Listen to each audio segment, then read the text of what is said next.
இந்த வீடியோவில் நம்ம pH அதை பேஸ் பண்ண ஒரு கால்குலேஷன் தான் டிஸ்கஸ் பண்ண போகிறோம். கொஸ்டின் 0.001 மொலாலிட்டி HCl கரைசலின் pH மதிப்பை கணக்கிடுக.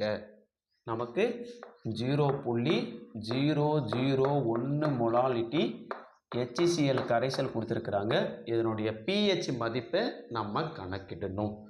pH கணக்கிடுறதுக்கான formula pH is equal to minus log 10 into H3O plus அயனியின் செறிவு. அப்போது ஃபஸ்ட்டு நமக்கு என்ன மதிப்பு வேணும்? இந்த H3O plus அயனியின் செறிவு மதிப்பு வேணும். அப்போ HCl நீர் கூட சேர்த்து நம்ம பிரிகை அடைதல் பண்ணோம் அப்படின்னா பாருங்கள், ஹைட்ரோகுளோரிக் அமிலம் H+ ஆகவும் Cl- ஆகவும் பிரிவாங்க. அப்போ H+ கொடுக்கறதுனால அமிலமாக இருப்பாங்க. இந்த H+ இவங்க வாங்கிக்கிட்டு, அதாவது நீர் மூலக்கூறு வாங்கிக்கிட்டு H3O+ ஹைட்ரசோனியம் அயனியாக மாறிடும், ப்ளஸ்ஸு Cl- அயனியாக மாறிடுவாங்க. கரைசலை நமக்கு கொடுத்துருக்கிற HClோட மதிப்பு 0.001 மொலாலிட்டி. அப்போ இந்த HCl நீரில் எடுத்து கரைக்கும் போது சம அளவு H+ அயனியும் Cl- அயனியும் பிரிகையுறுதல் நடக்கும். அப்போ இந்த ஹைட்ரசோனியம் அயனியின் செறிவும் குளோரைடு அயனியின் செறிவும் சமமாக இருப்பாங்க. மதிப்பு 0.01 மொலாலிட்டி.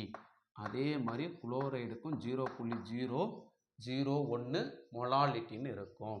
இப்போ H3O+ அயனியோட செறிவு நமக்கு கிடைச்சிட்டாங்க.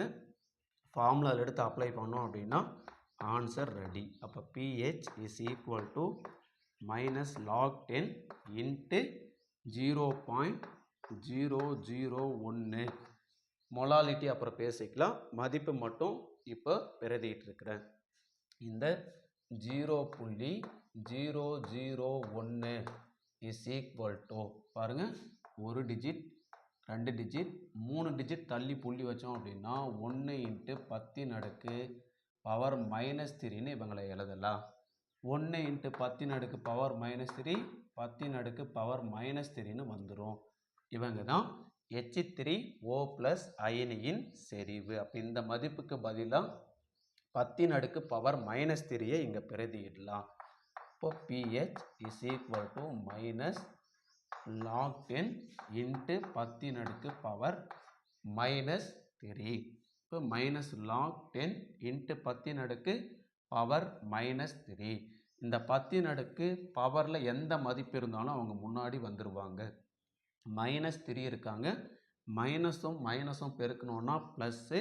அப்போ 3 அப்படியே முன்னாடி வந்தாங்கன்னா +3 log base 10 × 10ன்னு கிடைக்கும். இந்த base 10 × 10 நம்ம சிம்பிளிஃபை பண்ணோம்னா அதோட மதிப்பு 1. இப்போ pH is equal to +3. இவங்க தான் 0.001 மொலாலிட்டி HCl கரைசலோட pH மதிப்பு 3.